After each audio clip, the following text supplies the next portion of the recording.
अस्सलामुअलैकुम, मैं हूं सबा भट्टी और आप देख रहे हैं MAT20 न्यूज HD। आइए नजर डालते हैं आज की अहम खबर पर।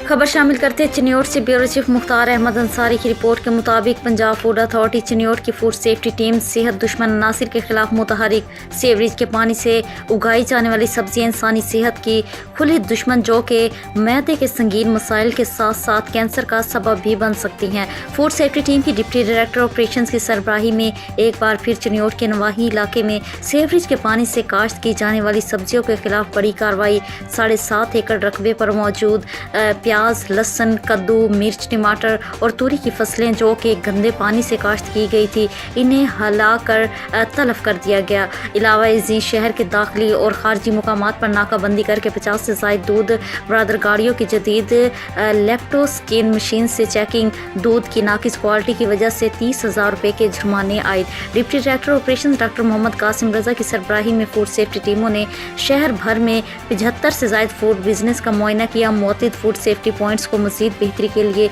इस्लाहाती नोटिस जारी, जबकि किराना स्टोर्स के दौरान मुआयना एक्सपायर्ड मसनूआत की मौजूदगी की वजह से 33,000 रुपये के जुर्माने आयद किए गए और 35 किलो से ज़ायद एक्सपायर्ड अशिया को तलफ कर दिया गया। गर्मियों के मौसम का आगाज़ होते ही सोडा वाटर और मशरूबात की मैसर एक्सपेशन शुरू कर दी गई। डिप्टी डायरेक्टर ऑपरेशन की सरबराही में फूड सेफ्टी टीमों ने सोडा वाटर बनाने वाले कारखानों का भी मुआयना किया। गैर मयारी सोडा वाटर बनाने वाले कारखाने को 10,000 रुपये के जुर्माने आयद और 20 लीटर से ज़ायद गैर मयारी सोडा तलफ। अवामुन्नास अपने इर्द गिर्द नज़र रखें और गैर मयारी खुराक की तैयारी से मुतल्लिक 1232 पर इतला दें और ज़िम्मेदार शहरी होने का हक अदा करें। Director general Punjab food authority Mohammad Asim Javed.